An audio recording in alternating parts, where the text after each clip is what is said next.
Hi! Ito yung updated One Piece SHF shrine natin. Ayan o, ito yung closer look.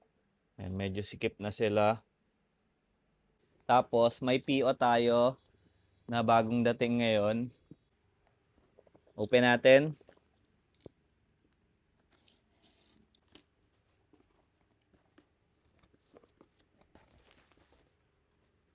Ayan o.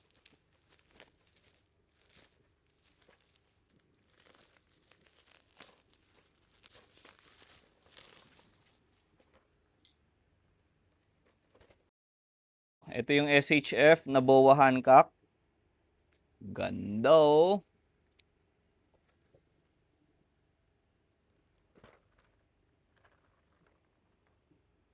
Solid. Tapos bala ko pang kumuha ng SHF na Marco. Kaya paano talaga magkakasya dyan. Pagpapalitin ko na lang sila siguro dito sa X-Men na shrine. Lang, abangan nyo yung unboxing. That's all. Peace. Thumbs up. Follow for more.